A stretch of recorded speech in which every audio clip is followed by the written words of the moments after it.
गुरुर्ब्रह्मा गुरुर्विष्णू गुरुर्देव महेश्वरा गुरु साक्षात परब्रह्म तस्मै श्री गुरुवे नमः. गुरुजनांना, आईवडिलांना आणि तुमच्यासारख्या रसिक चोखंदळ प्रेक्षकांना नमस्कार करून मी माझी आवड सादर करीत आहे. श्रोते हो, माझं नाव नानासाहेब गणपतराव जोशी, हाल मुक्काम सरपंच नगर नांदेड. माझं मूळ गाव धर्माबाद तालुक्यातील बाळापूर. प्राथमिक शिक्षण बाळापूर येथे झालं. माध्यमिक आणि हायस्कूलचं शिक्षण धर्माबाद येथे झालं. पण मॅट्रिकचे शेवटचे 4 महिने नांदेडच्या पीपल्स हायस्कूलमध्ये काढावे लागले आणि मार्च 1965मध्ये मी मॅट्रिक उत्तीर्ण झालो. मॅट्रिक झाल्यानंतर पुढे काय हा मोठा प्रश्न होता, कारण घरची परिस्थिती सर्वसाधारण होती. आमच्या वडिलांना फक्त 21 रुपये 8 पैसे पेन्शन होता. माझे वडील निजामाच्या काळातील तहसीलमध्ये नगदी नवीस म्हणजे कॅशियर म्हणून होते आणि त्यामुळं बाकी काही उत्पन्नाचा सोर्स नव्हता. आमची तशी घरची भिक्षुकी होती. आमचं अण्णा जोशी असल्यामुळं भिक्षुकी होती आणि 21 रुपये 8 पैसे पेन्शन एवढंच आमचं काय ते उदरनिर्वाह होत होता. त्यामुळं नोकरी करणं आवश्यक होतं. नोकरीसाठी त्या काळात म्हणजे विशेष म्हणजे टायपिंग फार आवश्यक होतं. टायपिंग शिकायचं म्हणजे टायपिंग शिकायला पैसे लागतात. मग काय करायचं. मग मी त्यावेळी आपल्या नांदेडचं सध्याचं रेल्वे स्टेशनजवळचं जुनं बसस्टँड आहे ना, तेच पूर्वी मुख्य बसस्थानक होतं आणि तेथूनच सगळं गाड्या बाहेरगावच्या गाड्या सुटत होत्या. हे नवीन बसस्थानक 1969मध्ये अस्तित्वात आलं. ही 1965-66ची गोष्ट मी सांगतो. आणि मी त्या बसस्थानकावर सकाळी 5 ते 8पर्यंत वृत्तपत्र विक्रीचं काम करत होतो आणि नंतर काही दिवस सोलापूर मशिनरी अँड जनरल स्टोअर्समध्ये कारकुनाचं काम केलं आणि काही दिवस घरोघरी लायब्ररीची पुस्तके वाटून वाट्याचं काम केलं. मग त्या मिळालेल्या पैशातून मी मराठी आणि इंग्रजी दोन्ही टंकलेखन शिकलो. टंकलेखन त्या काळामध्ये कलेक्टर ऑफिसच्या पुढे GV विजन टाईपरायटिंग इन्स्टिट्यूट म्हणून एक होतं, टायपिंगचं इन्स्टिट्यूट. तिथून मी शिकलो. तिथे 5 रुपये फक्त टायपिंग फीस होती आणि मी दोन्ही परीक्षा उत्तीर्ण झालो, मराठी आणि इंग्रजी. टायपिंग उत्तीर्ण होतात अगदी थोड्याच्यात फार अल्पावधीतच मला ST खात्यामध्ये आमच्या एका भाच्याच्या सौजन्यानं नोकरी लागली. कुठलीही शिफारस नाही, काही नाही. मग नोकरी त्यावेळेला रोजंदारीवर आम्हाला ठेवण्यात आलं होतं. रोजंदारीचा दर त्यावेळेला 3 रुपये 28 की 30 पैसे काहीतरी होता. म्हणजे महिन्याकाठी 4 रविवारचे पैसे वगळून 78-80 रुपये असे काहीतरी मिळत होते. त्यातले अर्धे पैसे मी गावाकडे पाठवत होतो आणि अर्धे पैसे नाही, त्यातले काही पैसे आमच्या थोरल्या भावाकडे देत होतो, कारण मी त्या भावाकडेच राहत होतो आणि 5-7 रुपये माझ्यासाठी मी ठेवून घेत होतो. असा प्रकारचा उपक्रम चालू होता. मग काही दिवसांनी आम्हाला ST खात्यात आम्हाला कायम करण्यात आलं, म्हणजे परमनंट करण्यात आलं. परमनंट केल्यानंतर त्या आमचा पगार साधारण 120 ते 22 रुपयाचा काहीतरी होता महिना. आणि आता पैसा पगार नियमित सुरू झाला, नोकरी कायमची झाली. आता काहीतरी म्हणजे छंद जोपासा, म्हणजे लहानपणापासून मला संगीताची आवड होती. विशेषतः तबला शिकावायचं खूप वाटत होतं.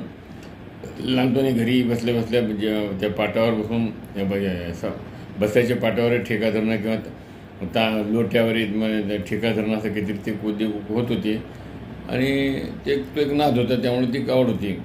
आता नांदेडला संगीत शिकायचं म्हणजे त्या काळी डॉक्टर अण्णासाहेब गोंदकरांचं गायन वादन विद्यालय वजिराबादला पुंडलिकवाडीतील देवीदासराव नांदेडकर यांच्या घरामध्ये त्यांचं विद्यालय होतं आणि त्या विद्यालयाच्या बाजूलाच म्हणजे पेंटर झाडबुके यांचं फोटो स्टुडिओ होतं. पेंटर झाडबुकेसुद्धा एक उत्कृष्ट तबलची होती. म्हणजे फोटोग्राफर जितके उत्कृष्ट होते तितकेच ते निष्णात तबलची होते. ते तबला अलंकार होते. त्यांचं खास वैशिष्ट्य म्हणजे ते कुठल्याही गायनाच्या मैफिली गेल्यानंतर फोटो काढताना भले चांगल्या दिग्गजांचे फोटो काढताना त्यांना समेवर फ्लॅश ती मारत होते. हे किती आवड ताण असो की आवड ताल असो, हे ते ताना मात्रा सगळं झाल्यानंतर बरोबर त्या समेवर यायच्या वेळेला त्यांनी फ्लॅश मारायला लाईट लागलं की सगळेजण म्हणजे मोठा हाशा पिकायचा आणि टाळ्या वाजवायचे. आणि पंडित भीमसेन जोशी, वसंतराव देशपांडेसारखे गायक तर अक्षरशः त्यांनी गाता गाता उठून त्यांचं झाडबुकांचं अभिनंदन केले, असं झाडबुकांची खासियत होती. तर मग अण्णासाहेबाकडे मग विद्यालयात प्रवेश घेतला. 5 रुपये शुल्क होतं, 2 रुपये प्रवेश फी होती. एवढे पैसे भरून शिक्षण म्हणजे तबला वादन शिकायला सुरू केली. अण्णासाहेबांच्या शिस्तीविषयी, कडकपणाविषयी बरीच माहिती होती, पण प्रत्यक्ष परिस्थिती मात्र एकदा आलीच.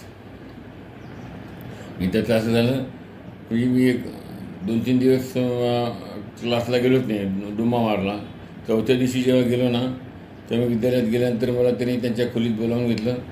त्यांची खोली स्वतंत्र होती. त्या म्हणजे छोटीशी 2x4ची एक बिछायत होती, गादी होती. त्या गादीवर स्वच्छ पांढरे शुभ्र चादर आणि वर दासगण महाराजांचा फोटो, समोर हार्मोनियम, आणि तिथे बसून ते सगळे विद्यार्थ्यांना धडे देत होते. मग तेथून मला त्याची खोलीत बोलावून घेतलं आणि म्हणाले, अगदी याच भाषेत म्हणाले, का हो नानासाहेब, तुम्हाला एसटीचा पगार हारामाचा मिळतो काय? माझ्या काहीही लक्षात आलं नाही. मी लट लट लट लट कापत होतो आणि तोंडातून शब्द फुटत नव्हता. मग थोड्या वेळाने त्यांनीच खुलासा केला की अहो, तुम्ही नोकरी करता, तुमच्या कुटुंबियांच्या उदरनिर्वाहासाठी करता. मग त्यांच्या तोंडातला घास काढून त्यांचे त्यासाठी खर्च करायची पैसे त्यातला काही भाग काढून तुम्ही ते विद्यालयात खर्च करता. मग ते पैसे सार्थकी लागावं असं तुम्हाला वाटत नाही का?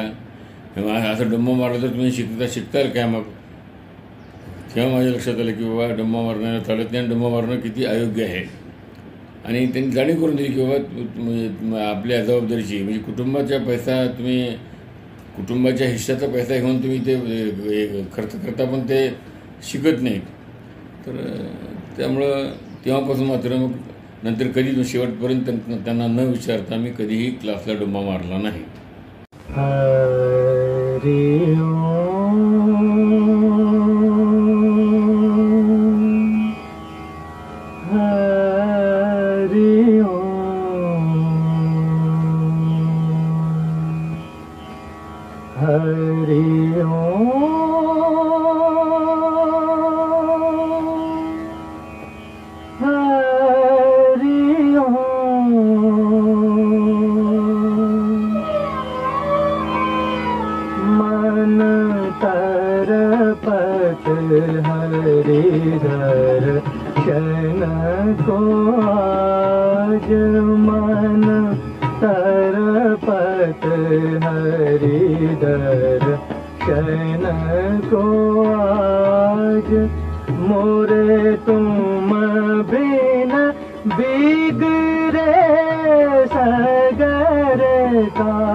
बिन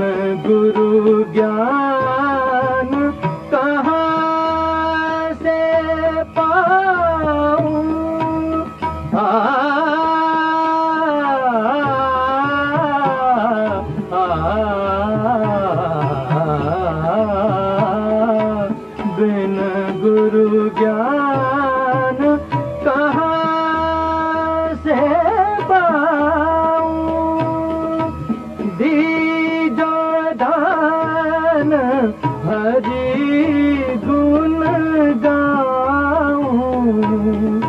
सब गुनी जन पे तुम राज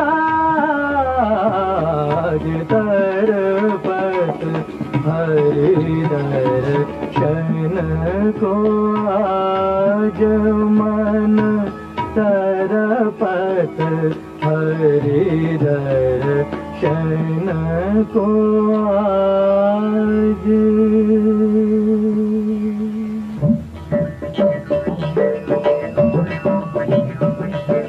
मुरली मनोहर आस न तोड़ो, मुरली मनोहर मोहन गिरधर हरिओ, दुख भंजन मोरा साथ न छोड़ो, हरिओम हरिओम हरि हरिओम, दर्शन भिक्षा दे दो, मुरली मनोहर मोहन गिरधर हरिओ, दर्शन भिक्षा दे दो मुरली मनोहर मोहन गिरधर हरिओ, मुरली मनोहर मोहन गिरधर हरिओ, मुरली मनोहर मोहन गिरधर हरिओ, मुरली मनोहर मोहन गिरधर हरिओ, मुरली मनोहर मोहन गिरधर हरिओ, मुरली मनोहर मोहन गिरधर हरिओ, मुरली मनोहर मोहन गिरधर हरिओ, मुरली मनोहर मोहन गिरधर हरिओ, मुरली मनोहर मोहन गिरधर हरिओ।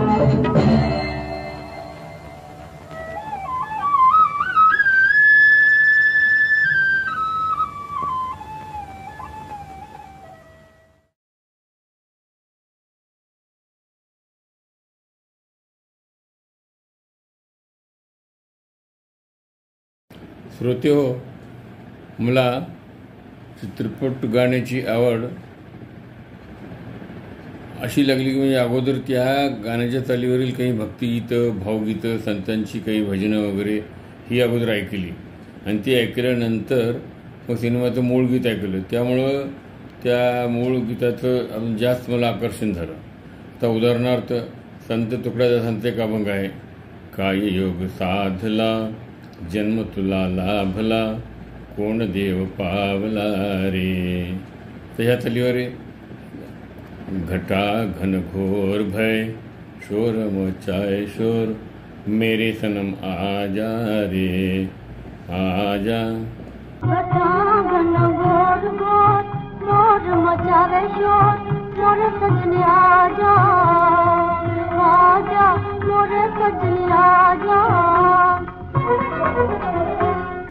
तसंच दुसरं गाणं म्हणजे त्यावेळेस शाळेमध्ये प्रभात फेऱ्या निघत होत्या. प्रभात फेरी 15 ऑगस्ट 26 जानेवारीला. त्यावेळेला मग प्रभात फेरीची गाणी विजयी विश्व तिरंगा प्यारा आणि पुन्हा प्यारा हिंदुस्थान आहे हे झालं की मग आमचे महिषाचे मधुकरराव पाठक म्हणून एक शिक्षक होते. मग त्यांनी एक समरगीत त्यांनी सांगत होते आम्हाला. समरगीत असं होतं, या बंधूनो या रे या नवे राष्ट्र आपण निर्मू संघटित होऊ सारे संघटित राहू झिमझिमवर से बादरवा मस्त घटाए छाई पिया तू ही आजा आजा पिया तू ही आजा. पर से बादरवा मस्त हवाएं आई पिया घर आजा आजा पिया घर आजा. असं आता आपण दुसरे उदाहरण म्हणजे त्या काळामध्ये मी काही दिवस 1965मध्ये काही महिनाभर मला औरंगाबादला राहायचा प्रसंग आला होता आमच्या मामाकडे. तर त्यावेळेस गणेशोत्सवामध्ये गणपती मेळ्याचा कार्यक्रम होत होता. त्या मेळ्यामध्ये काय सिनेमाच्या चालीवर कोणीतरी आपले असं नवीन गाणं काहीतरी रचायचं आणि ते म्हणत नाचायचं.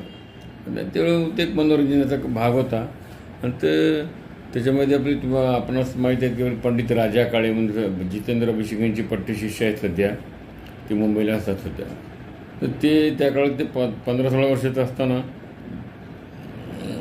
अगदी त्यांनी त्यावेळेस ते चड्डीवर होती अक्षरशः ते त्या खानदानमधल्या गाण्याच्या चालीवर ते एक गाणं म्हणत होते, मोल नूरले शोखाला कलियुगात या या या बायको म्हणते नवऱ्याला टेरली साडी मध घ्या आनानाथ प्राणनाथ आनानाथ प्राणनाथ नील गगन पर उडते बादल.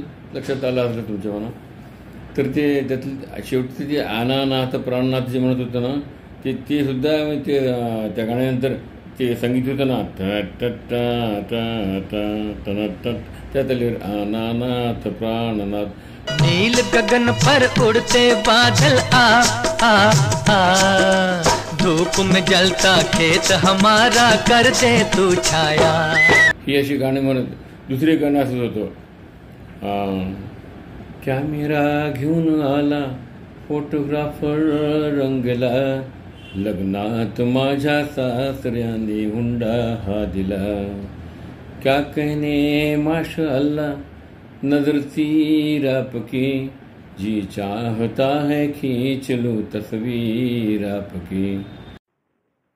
क्या कहने माशा अल्लाह नजर तीर आपकी, क्या कहने माशा अल्लाह नजर तीर आपकी, जी चाहता है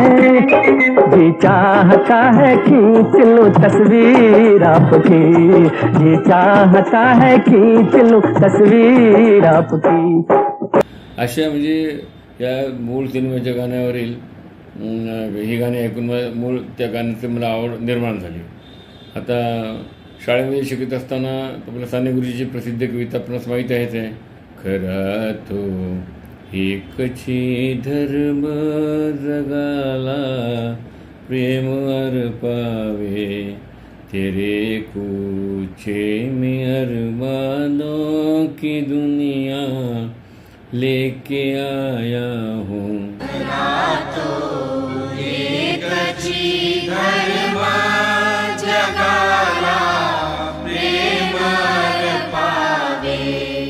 तेरे पूछे में अरमानों की दुनिया लेके आया हूँ। हे गाणं जुन्या दिल्ली चित्रपटातील मोहम्मद रफी यांनी गायलेलं, नौशाद यांचं संगीत, शकील बदामी यांचं गीत, ते गीत आपण आता ऐकूया।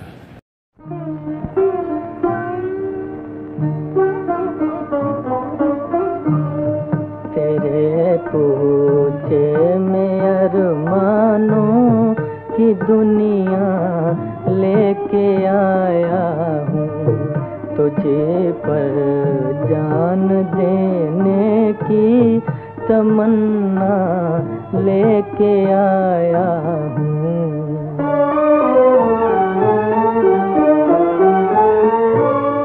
मिला था दिल से जब दिल याद करो, भूलने वाले अरे ओ भूलने वाले। मिला था दिल से जब दिल याद करो, भूलने वाले अरे ओ भूलने वाले। उसी बीते जमाने का सहारा लेके आया हूँ, तुझे पर जान देने की तमन्ना लेके आया हूँ।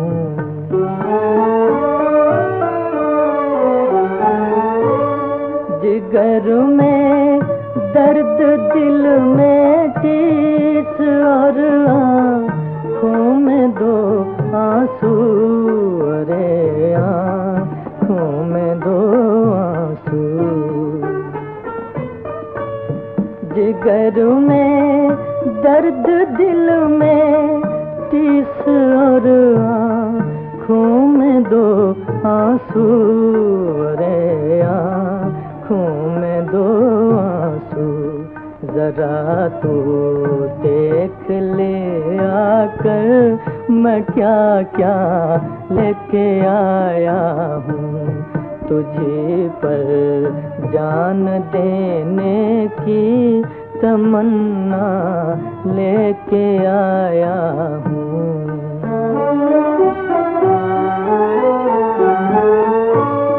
वो अफसाना मोहब्बत का कभी जो तूने छेड़ा था, कभी जो तूने छेड़ा था।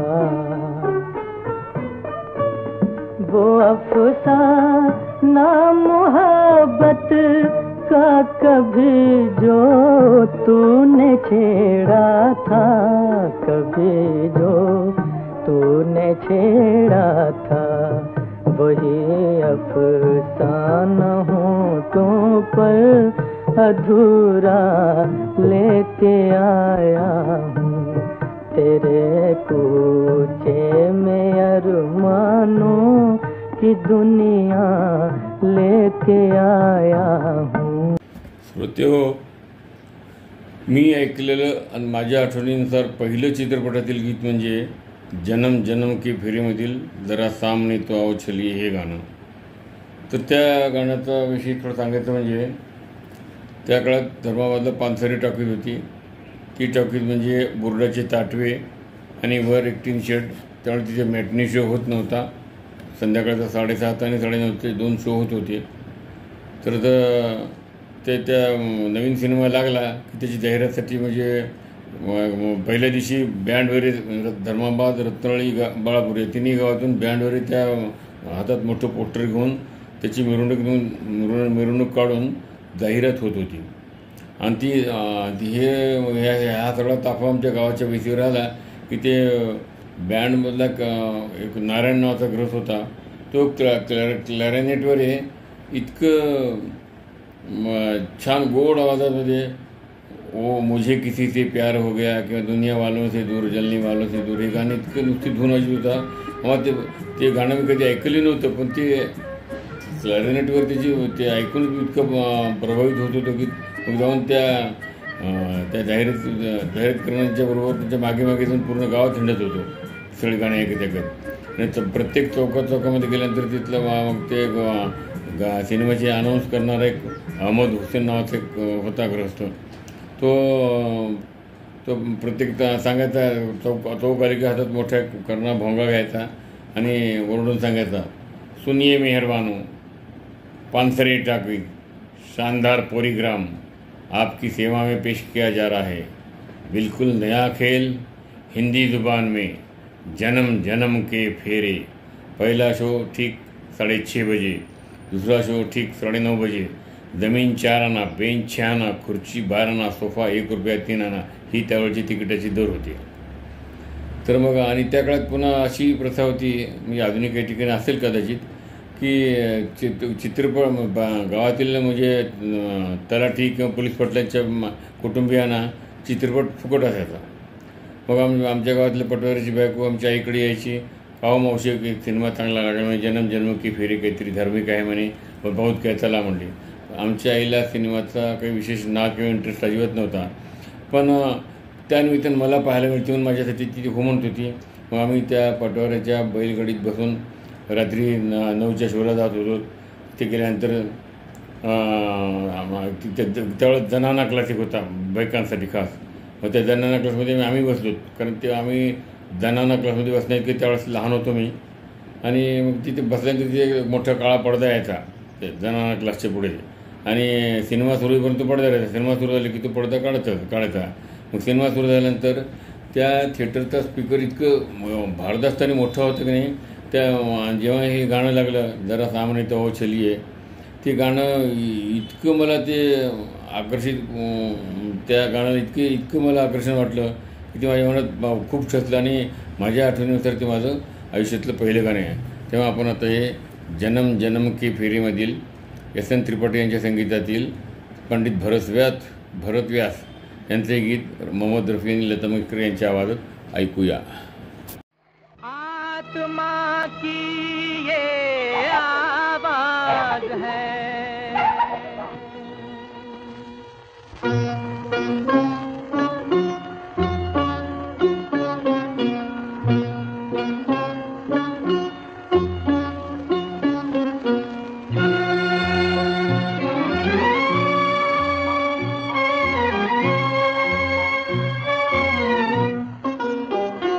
जरा सामने तो आओ चलिए, छुप छुप छलने में क्या राज है, यूं छुप ना सकेगा परमात्मा, मेरी आत्मा की ये आवाज है। जरा सामने तो आओ चलिए, छुप छुप चलने में क्या राज है, यूं छुप ना सकेगा परमात्मा, मेरी आत्मा की ये आवाज है। जरा सामने तो आओ चलिए।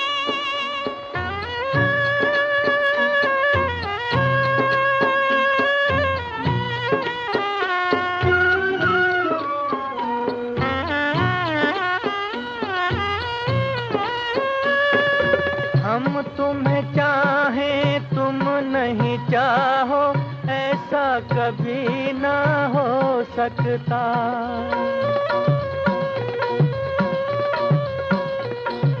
हम तुम्हें चाहें तुम नहीं चाहो, ऐसा कभी ना हो सकता।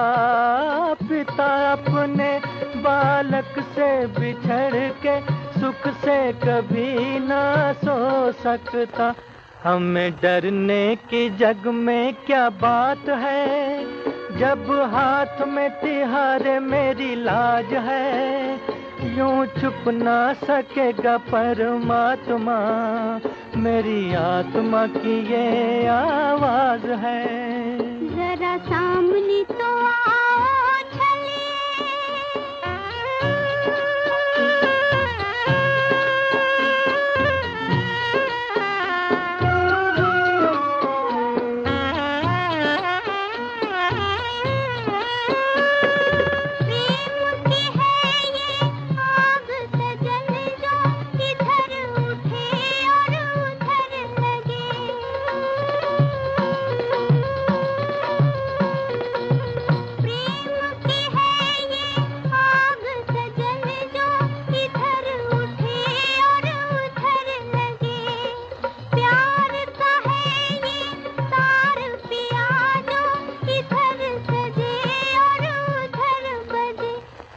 प्रीत पे बड़ा हमें नाज है, मेरे सर का तो हीरे सरताज है।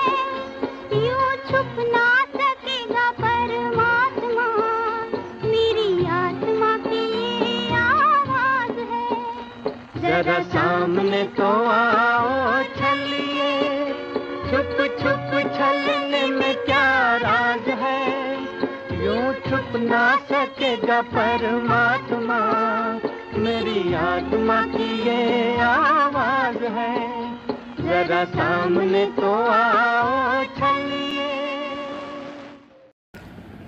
रसिको, मी आयुष्यात जास्तीत जास्त वेळेस पाहिलेला एक मराठी चित्रपट आहे. मी 9 वेळेस पाहिला तो मी तो अनंत माने निर्मित सांगते ऐका हा मराठी चित्रपट. त्या चित्रपटात दादा साळवी, वसंतराव पहलवान, सूर्यकांत, जयश्री गडकर, वसंत शिंदे, सुलोचना, रत्नमाला असे दिग्गज कलाकार होते. तो चित्रपट खूपच लोकप्रिय झाला, इतका की म्हणजे पुण्याच्या विजयानंद टॉकीजमध्ये तो 131 आठवडे चालला.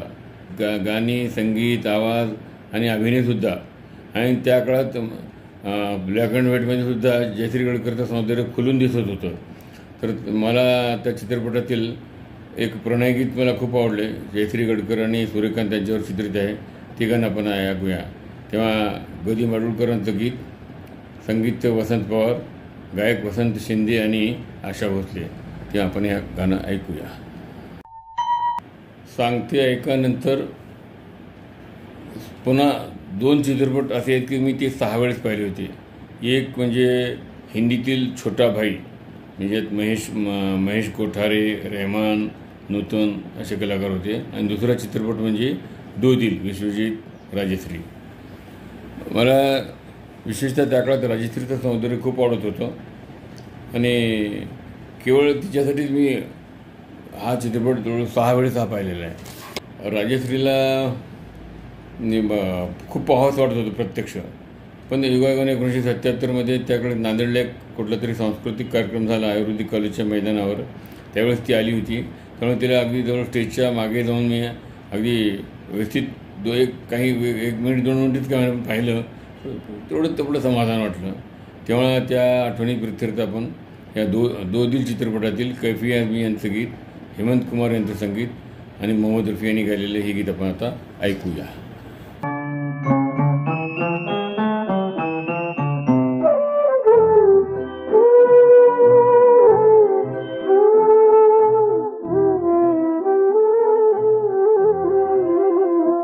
तेरा हुस्न रहे मेरा इश्क रहे तो ये सुबह हो ये शाम रहे न रहे, चले प्यार का नाम जमाने में किसी और का नाम रहे न रहे. तेरा हुस्न रहे मेरा इश्क रहे तो ये सुबह हो ये शाम रहे न रहे, चल प्यार का नाम जमाने में किसी और का नाम रहे न रहे. तेरा हुस्न रहे मेरा इश्क रहे तो ये सुबह हो ये शाम रहे न रहे.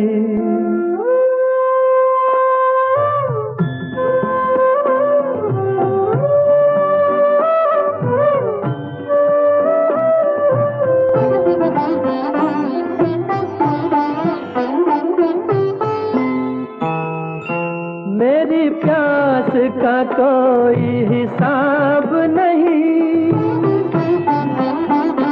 तेरी मस्त नजर का जवाब नहीं. मेरी प्यास का कोई हिसाब नहीं, तेरी मस्त नजर का जवाब नहीं. इसी मस्त नजर से पिलाए जा, इसी मस्त नजर से पिलाए जा, मेरे सामने जाम रहे न रहे. तेरा हुस्न रहे मेरा इश्क रहे तो ये सुबह हो ये शाम रहे न रहे.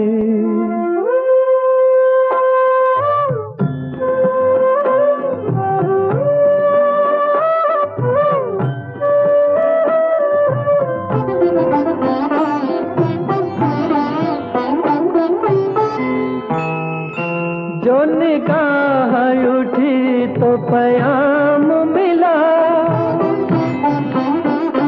जो निगाह झुकी तो सलाम मिला. जो निगाह उठी तो प्याम मिला, जो निगाह झुकी तो सलाम मिला.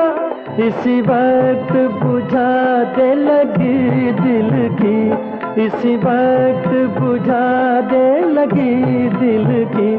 ये प्याम सलाम रहे न रहे. तेरा हुस्न रहे मेरा इश्क रहे तो ये सुबह हो ये शाम रहे न रहे. चल प्यार का नाम जमाने में किसी और का नाम रहे न रहे.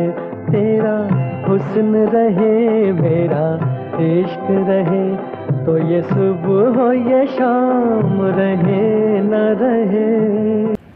रसिक हो, उर्दू भाषेचे खास वैशिष्ट्य आहे ती अर्थात दरबारी भाषा आहे.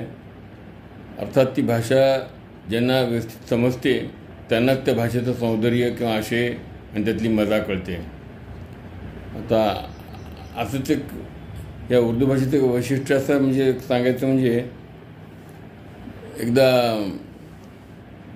एक साधीची जरी गोष्ट असली तरी किती ती अलंकारिक किंवा भारदस्त भाषेत सांगायचं. याचं एक उदाहरण म्हणजे एका आपले हाडकोचे मोरेश्वर रवंदे म्हणून कीर्तनकार होते. त्यांनी आपल्या कीर्तनात एक किस्सा सांगितलेला आहे. साधी गोष्ट आहे की 2 मित्र एकमेकाला भेटते, सहज गप्पा मारता मारता म्हणाले आज क्या करे तुम बोले, कुछ नहीं, क्या खाना बना क्या खाए. तर दुसरा म्हणतो मैं आज जर्द परोठे, खारीदात मस्का, चंदन बटवे की तरकारी और चिराग रोशन की चटणी खा के सेंधमंद गाले चिपे आराम फरमाया बोले. म्हणजे हे ऐकताना किती भरदस्त वाटते. जर्द परोठे हा तर साधारण गरीब माणूस आहे, परोठे खाल्ला, मस्का खाल्ला, चंदन बटवे म्हणजे काहीतरी विशेष भाजी वाटली त्याला, आणि गालीच्यावर झोपला वगैरे वगैरे ऐकताना भरदस्त वाटतं. पण त्याचा प्रत्यक्ष अर्थ काय माहिती आहे का? जर्द परोठे म्हणजे पिवळीची भाकरी, पिवळ्या ज्वारीची भाकरी खाल्ली. ती कशावर खाल्ली? खारीदात मस्का म्हणजे मस्का काढून राहिलेलं म्हणजे लोणी काढून राहिलेलं जी ताक असते ताकाबरोबर ती पिवळीची भाकरी खाल्ली आणि सोबत चंदन बटवा म्हणजे एक हलकी भाजी साधारण कुठेही उभी होती, ती पुष्कळ ती स्वस्तही मिळते फुकटही मिळते अशी ती भाजी. आणि चिराग रोशन की चटणी. चिराग रोशन म्हणजे ऐकलं किती असं वाटते ते चिराग रोशन हे खाल्ल्यानंतर पोटामध्ये खरोखर चिराग आणि रोशनी दोन्ही तयार होते. चिराग रोशन म्हणजे लाल मिरच्या, लाल मिरच्याचा ठेचा म्हणजे लाल मिरच्याचा ठेचा, पिवळीची भाकरी आणि ताक, चंदन बटव्याची भाजी खाऊन सेंधबंद गालीच्या म्हणजे शिंदीच्या पानाचे जे ताटे असतात ना त्याला पण चटई असते ती, त्याला आपण बोऱ्या म्हणतो, बोऱ्या, त्या बोऱ्यावर मी झोपलो. म्हणजे साधी गोष्ट आहे. पिवळीची भाकरी खाल्ली, ताक पिलं, चंदन बटव्याची भाजी सोबत होती आणि लाल मिरच्याचा ठेचा होता आणि थोडं खाऊन मी बोऱ्यावर आराम केलो. ऐकायला हे मूळ साधच आहे, पण ती सांगताना किती भारदस्त भाषेत सांगतात. असंच उर्दू भाषेचा प्रभाव असलेले एक हिंदीमध्ये फार जुनं गाणं आहे. पंडित भूषण यांची रचना आहे, पंकज मलिक यांचं संगीत आहे, कुंदनलाल सहगल यांचा आवाज आहे आणि 1944च्या दरम्यानचा हा पिक्चर माय सिस्टर हा चित्रपट आहे. या चित्रपटाचं म्हणजे ए कातिब तकदीर मुझे इतना बता दो. मला या कातिब तकदीरचा अर्थ बरेच दिवस म्हणजे परवा पण समजला नव्हता. मी शेवटी त्याचा अर्थ आपल्या उर्दूचे अधर्वीय मधुकरराव यांच्याकडून समजावून घेतला. त्यांनी सांगितले कातिबी तकदीर म्हणजे नशीब लिहिणारा. नशीब लिहिणाऱ्याला हा व्यथित प्रेमी म्हणतो की बाबा मी काय गुन्हा केला, मला तू अशी शिक्षा केलीस. तर अशात एक अर्थ गाणं आपण आता ऐकूया. कातिब तकदीर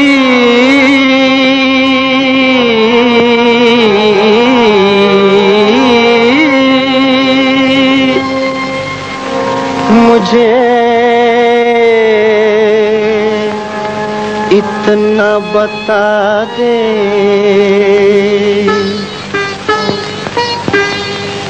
ऐ कातिब तकदीर मुझे इतना बता दे, इतना बता दे, क्यों मुझसे खफा है तू, क्या मैंने किया है.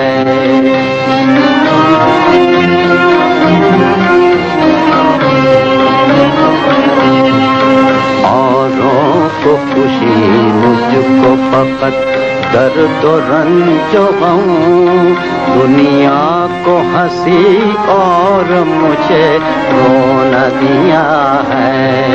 क्या मैंने किया है, क्या मैंने किया है, क्यों मुझसे खफा है तू, क्या मैंने किया है.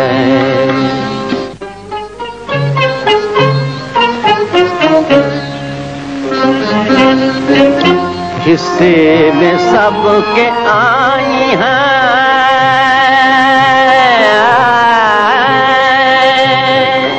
हिस्से में सबके आई हैं रंगीन बहारें, बदबख्तियाँ लेकिन मुझे शीशे में उतारे. पीते हैं लोग रोज शब मुसर्रतों की, मैं हूँ के सदा खून जिगर मैंने पिया है.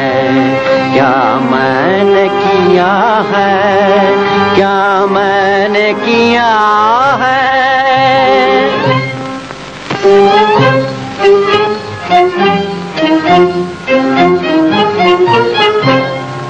था जिनके दम कदम से ये आबाद आशियां वो चहचहाती बुलबुल जाने गई कहाँ। जुगनों की चमक है ना सितारों की रोशनी, इस धूप अंधेरे में है मेरी जान पर बनी। क्या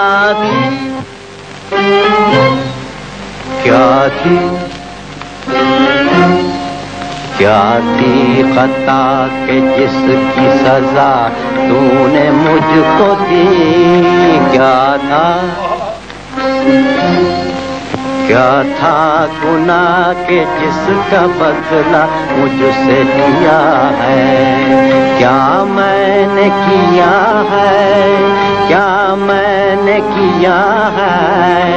क्यों मुझसे खफा तू। क्या मैंने किया है। रसिको, उर्दूप्रमाणे संस्कृतची एक खास वैशिष्ट्य आहे.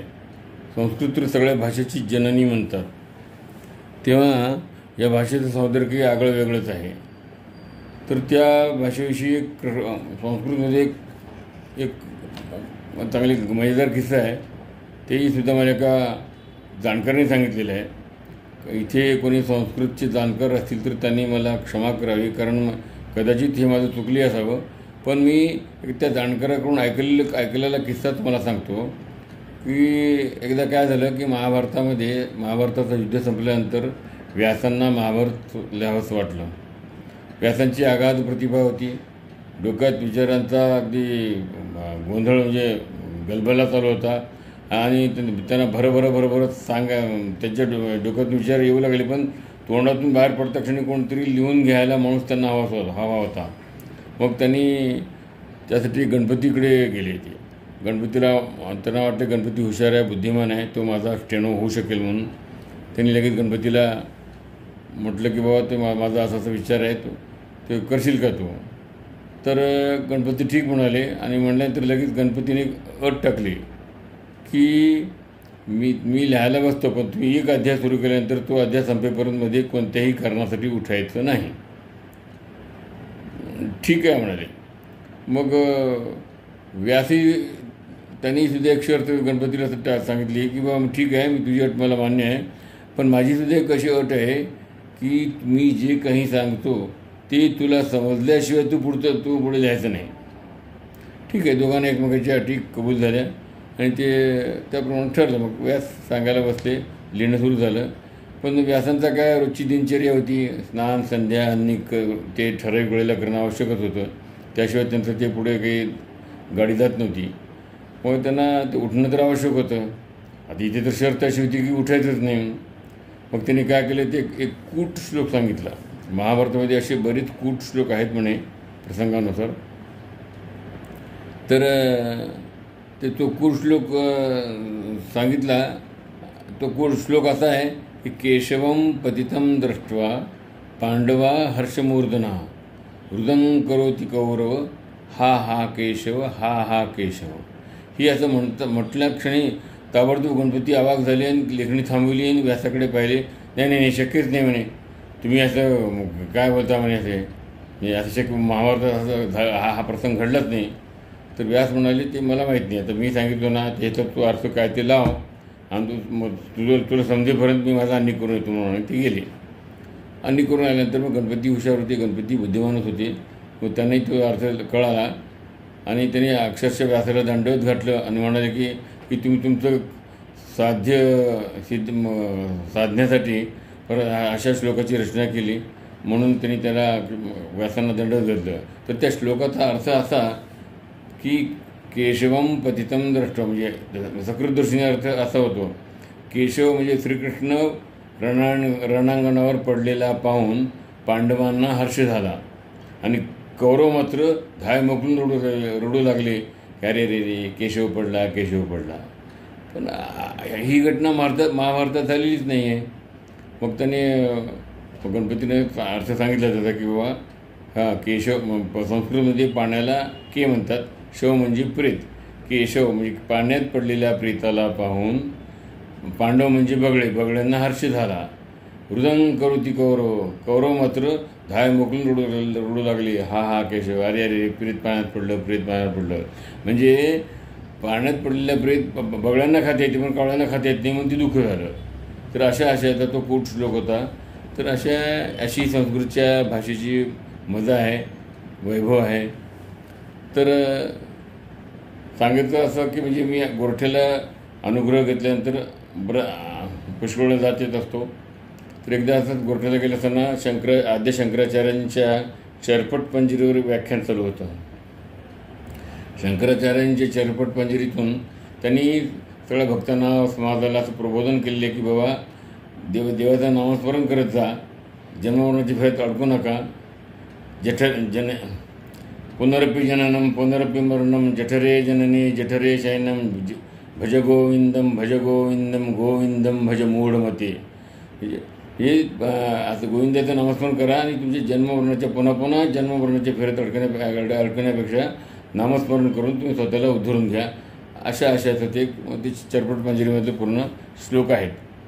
तर हे भज गोविंदम भज मूढमती हे गाणं ऐकलं, हा जो श्लोक ऐकला की मला लगेच त्या आसुवर मुस्कान या चित्रपटातील जय गोविंदम जय गोपालम हे किशोर कुमारांनी गायलेलं गाणं आठवलं.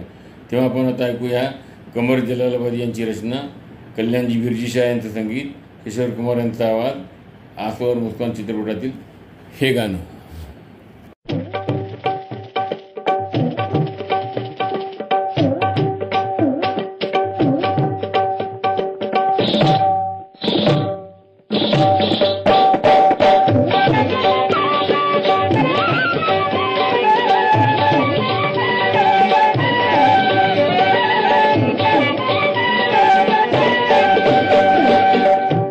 जनों रे भक्त जनों, गुनी जनों भक्त जनों, हरि नाम से नाता रे जोड़ो भाई, माया से मुंह मोड़ो रे. जगत नारायण की जय जय बोलो बोलो, नगद नारायण को छोड़ो रे. बोलो रे जगत नारायण की जय जय बोलो बोलो, नगद नारायण को छोड़ो रे.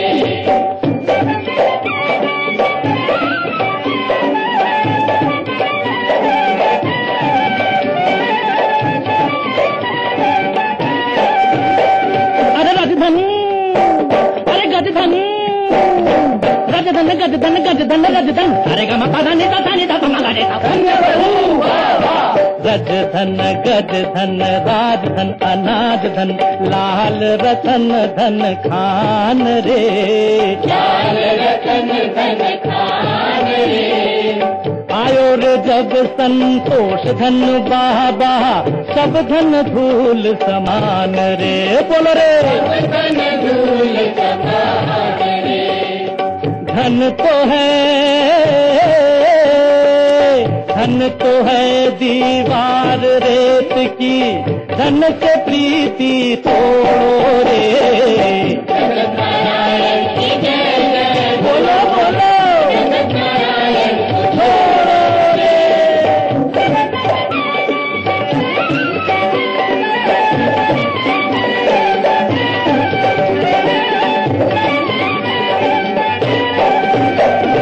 दुनिया करती रूप की भक्ति, कैसी माया रूप रे. कैसी माया रूप रे. अरे हम तो उसके भक्त हैं भक्तों, जिसने बनाया रूप रे. बोलो रे जिसने बनाया रूप रे.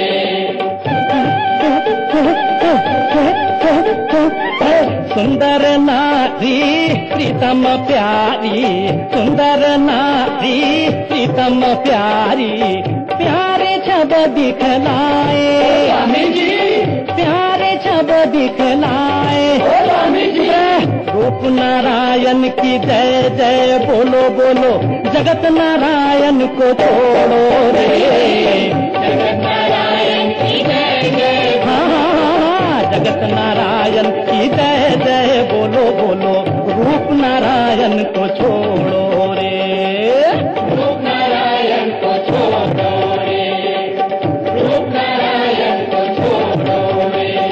जय गोविंदम जय गोपालम, जय गोविंदम जय गोपालम, जय गोविंदम जय गोपालम, जय गोविंदम जय गोपालम। सुनो सुनो, चलचित्रम की कथा सुनाए भक्त किशोरम। जय गोविंदम जय गोपालम, जय गोविंदम जय गोपालम। ब्रह्मांडे कोटि सितारम, पृथ्वी पर भी अनेक सितारम।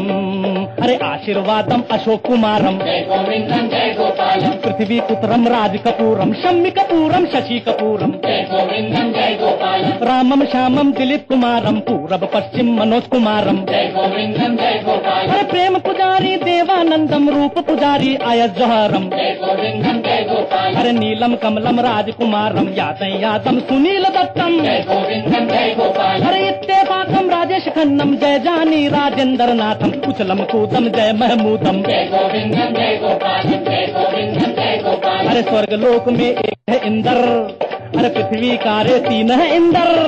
अरे जय जितेंद्र जय धर्मेंद्र, जय जय जय हो जय राजेंद्र। गोविंदम जय गोपालम, जय गोविंदम जय गोपालम। जगत नारायण के छोड़ के संतो, जगत नारायण के सब हैं यारम। जगत नारायण के सब यारम, जगत नारायण के सब यारम। इन सबके पीछे, अरे पीछे पड़ गया इनकम टैक्सम। जय गोविंदम जय गोपालम, अरे पीछे पड़ गया इनकम टैक्सम। जय गोविंदम जय गोपालम। अरे बम बम नाचे किशोर कुमारम, बम को बम बम को बम बम को गोविंदम जय गोपालम, बम बम को बम बम को बम गोविंदम जय गोपालम, बम गोविंदम जय गोपालम। रसिको, साधारणतः 1967 ते 1983 या कालावधीमध्ये मी असंख्य गद्य व संगीत नाटके पाहिली. तीसुद्धा आपले नांदेडचे प्रसिद्ध एक तबलावादक आहेत, आमचे गायन विद्यालयाचे आमचे गुरुबंधू आहेत प्रभाकर गादेवार, ते तबला अलंकार आहेत. आणि त्यांनी अशी बरीच नाटके मागविली आणि ती आम्हाला पाहायला मिळाली. ती कसं होतं म्हणजे आमचं संध्याकाळी 5:30ला ऑफिस संपल्यानंतर 6 वाजता कलामंदिरमध्ये यायचो. कलामंदिरच्या बाजूला गंधर्वनगरी होती. त्या गंधर्वनगरीमध्ये मग नाटकासाठी खुर्च्या मांडणे, खुर्च्यावर नंबर लिहिणे, ते आसन क्रमांक लिहिणे आणि रांग क्रमांक लिहिणे अशी कामं आमची सगळ्या विद्यालयाची 4-5 विद्यार्थी म्हणून करत असो. आणि मग 6:30-7ला घरी जाऊन जेवण वगैरे करून पण 8 वाजता पुन्हा परत यायचं आणि त्या गंधर्वनगरीच्या गेटवर उभं टाकून नाटकं पाहायची. म्हणजे अशा रीतीने ही सगळी बरीच नाटके आम्ही विनामूल्य फुकट पाहिली ती गादेवारच्या सौजन्याने.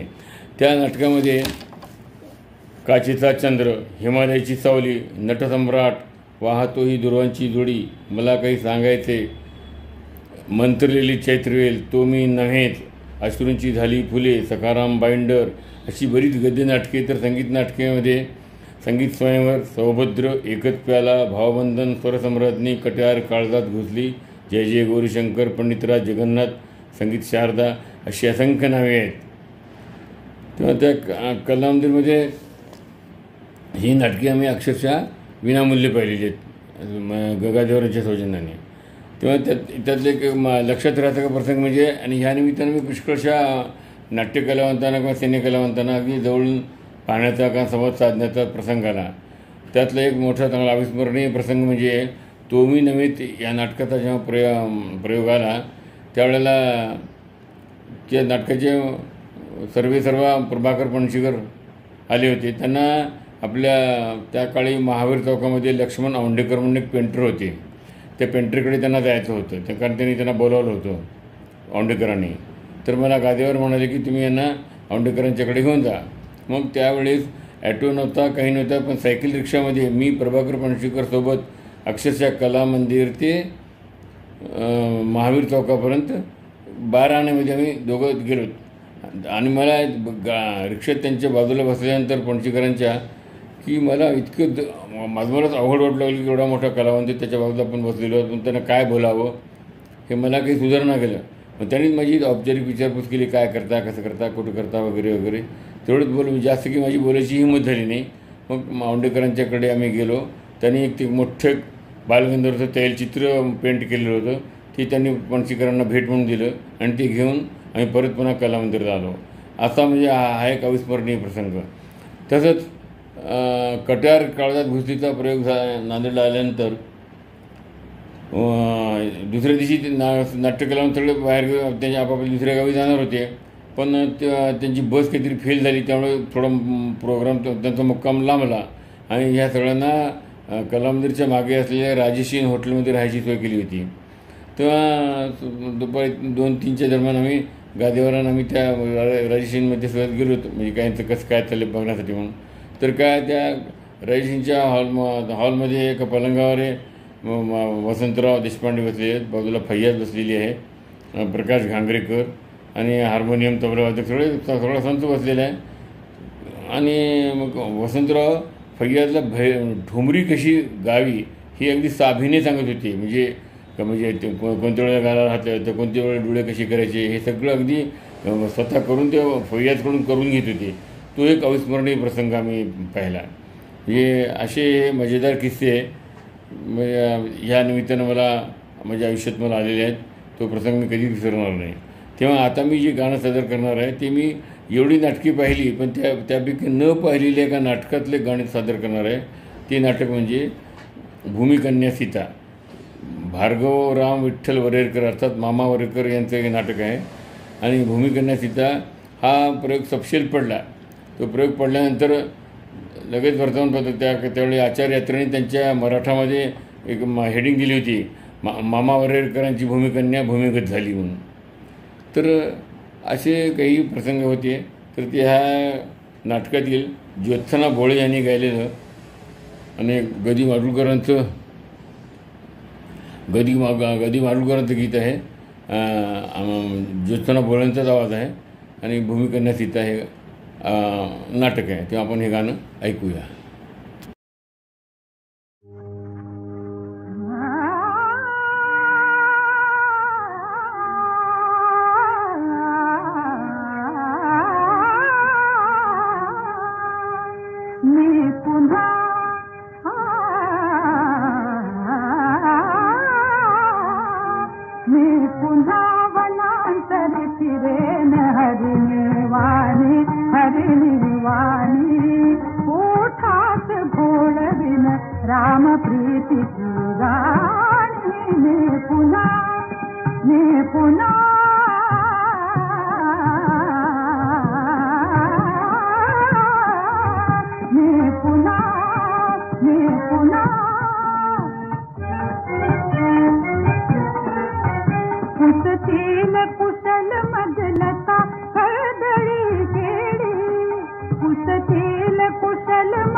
लहानपणापासून मला कीर्तन वगैरे ऐकण्याचा खूप नाद होता.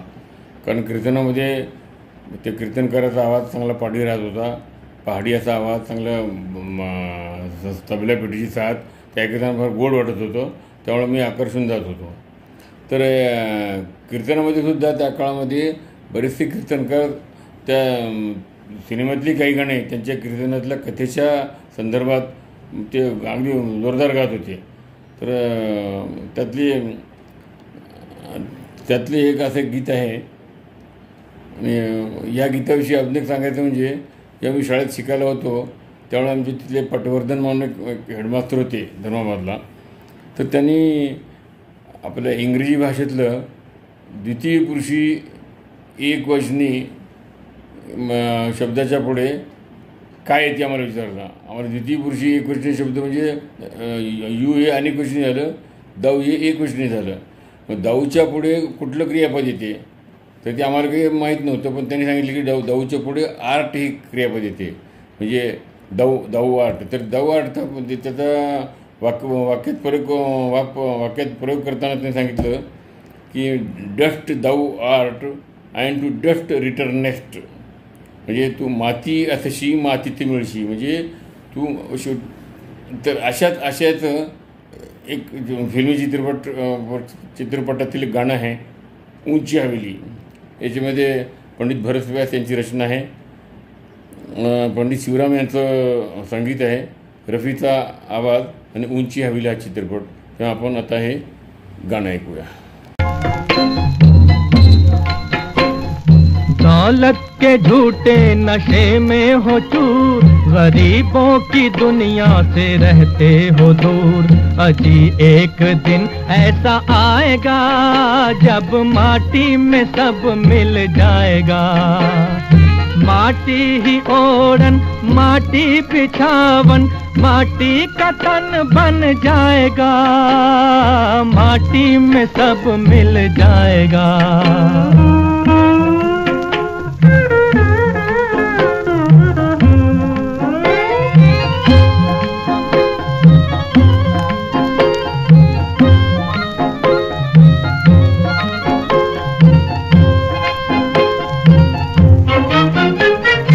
ऊंचे आसमान से भी ऊंची तेरी आस है, पर कभी सोचा नहीं गिनती की तेरी सांस है. इसका तू हिसाब कर, अंगूठा उंगलियों पे धर. कितनी खर्च कर रहा भलाई में, कितनी तू लगा रहा बुराई में. भलाई का फल रह जाएगा, बाकी माटी में सब मिल जाएगा. माटी ही ओढ़न माटी बिछावन, माटी का तन बन जाएगा. माटी में सब मिल जाएगा.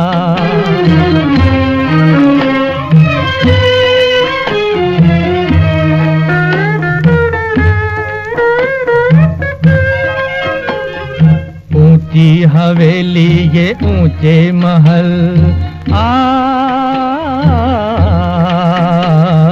ऊंची हवेली ये ऊंचे महल. पल भर में जाएंगे पगले बदल, ले तू किसी की दुआओं का फल. ले तू किसी की दुआओं का फल. बदी से तू टल और नेकी पे चल. जैसा बोएगा वैसा पाएगा, बाकी माटी में सब मिल जाएगा. दौलत के झूठे नशे में हो चूर, गरीबों की दुनिया से रहते हो दूर. अजी एक दिन ऐसा आएगा जब माटी में सब मिल जाएगा. माटी ही ओढ़न माटी बिछावन, माटी का तन बन जाएगा.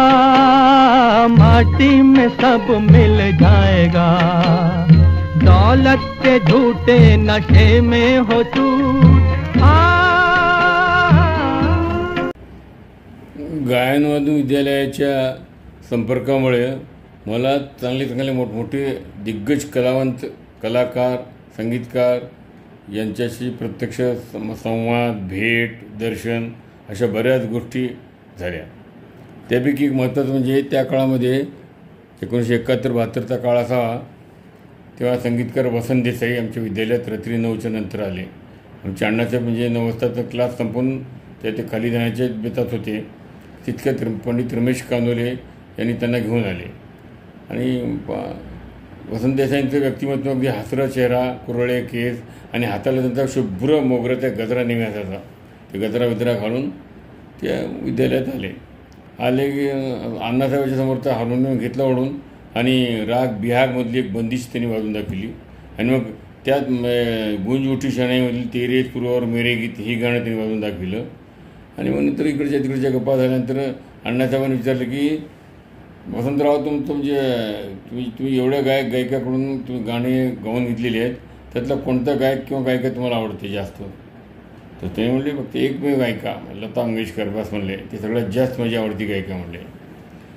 मग तिचं कोणतं गाणं तुम्हाला आवडते? त्यावर वसंतराव म्हणाले, नाही अण्णासाहेब असं कसं म्हणता, तिथे एखादी गाणं मला आवडत नाही म्हणणं म्हणजे ते लता मंगेशकरचा अपमान होईल म्हणले. तरी पण त्यातल्यात माझ्या टॉपमोस्ट आवडत्या गाण्यापैकी एक गीत आहे, ते म्हणजे तो आखे 12 हातमधील ए मालिक तेरे बंदे हम हे गाणं. मग त्यांनी स्वतः हार्मोनियमवर वाजवलं आणि आमच्या अण्णासाहेब तबल्यावर बसले. ते इतका आवर्णनीय प्रसंग होता. त्याकडे मोबाईल नव्हता, कुठलं कॅमेरा नव्हता, काही नव्हता, टिपून घ्यायला काहीच नव्हतं. फक्त केवळ आमच्या मनाच्याच कॅमेऱ्यामध्ये काय ते साठवून घेतलेलं आहे. डोळ्याच्या आणि डोक्यात ज्या काही आठवणी आहेत त्यात मी तुम्हाला सांगत आहे. तर ते गाणं आपण ऐकूया. पंडित भरत व्यास यांची रचना, वसंत देसाई यांचं संगीत, लता मंगेशकरांचा आवाज.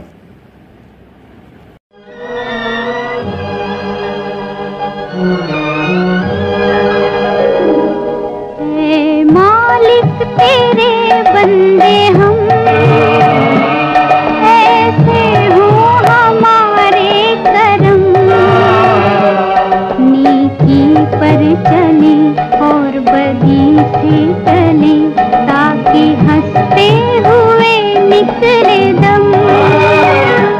है मालिक तेरे बंदे हम.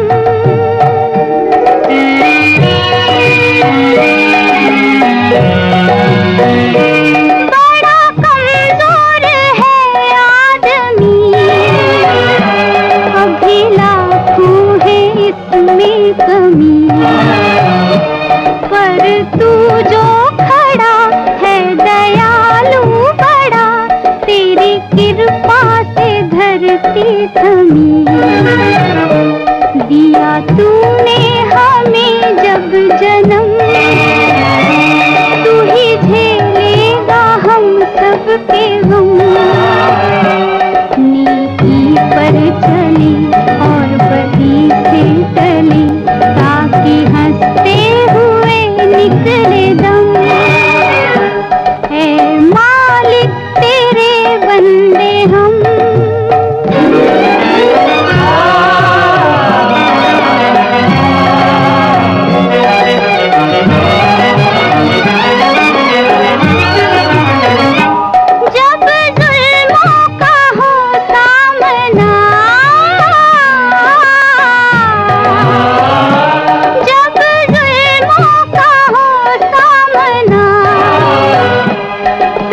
तू ही हमें थामना, वो बुराई करे हम भलाई भरे, नहीं बदले की हो कामना. बढ़ उठे प्यार का हर कदम, और मिटे बैर का ये भरम. नीति पर चले और बदी से टले, ताकि हंसते हुए निकले दम. है मालिक तेरे बंदे हम. लहानपणी आमच्याकडे आमची बहीण उन्हाळ्याच्या दिवाळीच्या सुट्टीमध्ये येत होती. तर त्यांचा एक मुलगा, एकुलता एक मुलगा होता, लाडाचा होता. बऱ्याच वर्षांनी झालेला मुलगा असल्यामुळे त्याचे बरेच लाड होत होते आणि विशेषतः तो आमच्या वडिलांचा किंवा सगळ्याच आमच्या अतिशय असा लाडका असा होता. तर त्याला आमचे वडील संध्याकाळची संध्या झाल्या की त्याला समोर घेऊन बसायचे, हातात मग बसून त्याला खेळवायचे आणि खेळत त्याला मग ते आमच्या वडिलांचं शिक्षण उर्दूतून झाल्यामुळे त्यांनी उर्दूचे काही अरबी फारसी महिने त्याला शिकवायचे.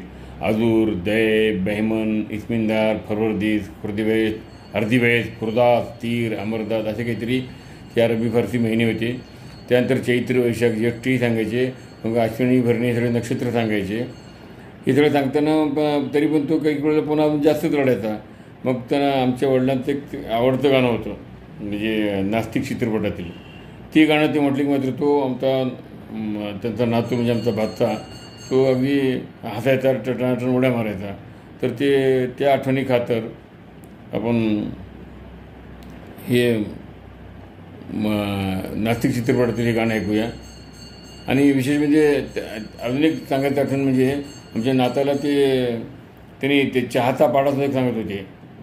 म्हणजे तेही त्याला म्हणून दाखवायचे, चहा एक चहा, डोळे उघडून पहा, चहा दोन्ही कप, बसू नका गप, चहा त्रिक बशी, अक्कल जाते काशी, चाही चोक चमचा, तू नाही आमचा, चहा पंचे साखर, कमी जाते भाकर, चहा सकप केटली, अब्रूसारी बाटली, चहा सक्त गाळणं, गटारीत लोळणं, चहा अटी को तुझी संगत नको, चहा नव्हे कॉफी, पिणारा तो पापी, चहा दाही चहा प्याला, थप्पड मारता प्राणच गेला. अशी गमतीदार गाणेसुद्धा त्याला शिकवायचे. आणि मग तरी पण तो पुन्हा तो रडायचा. मग ते हे गाणं म्हटलं की मात्र तो अगदी खेळायचा. ते म्हणजे नास्तिकमधलं गाणं. तेव्हा आपण नास्तिकमधलं गायक आणि गीतकार प्रदीप यांचं गीत आणि श्रीरामचंद्र यांचं संगीत असलेलं नास्तिकमधलं हे गाणं आपण आता ऐकूया.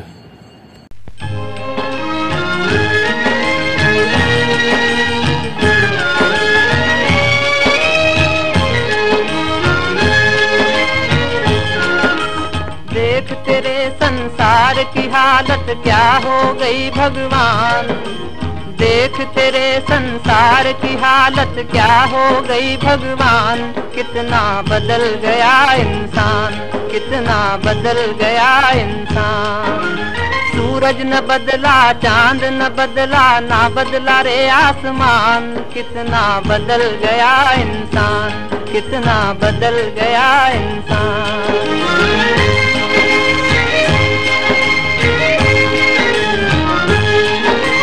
आया समय बड़ा बेढंगा, आज आदमी बना लफंगा, कहीं पे झगड़ा कहीं पे दंगा, नाच रहा नर होकर नंगा.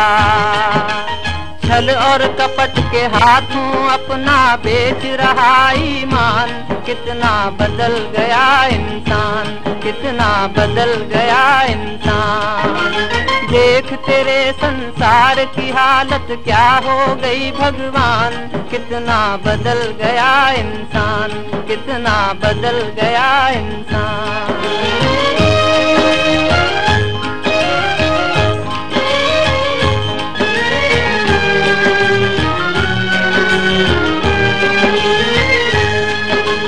राम के भक्त रहीम के बंदे, रचते आज फरेब के फंदे.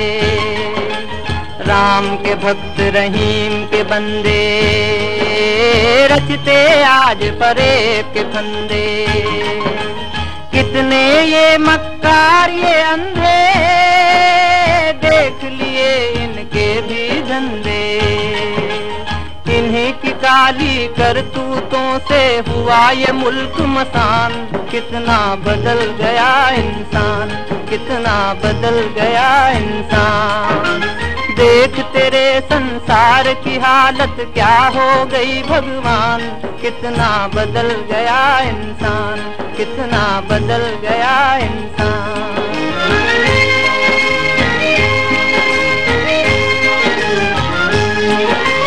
जो हम आपस में न झगड़ते, बने हुए क्यों खेल बिगड़ते.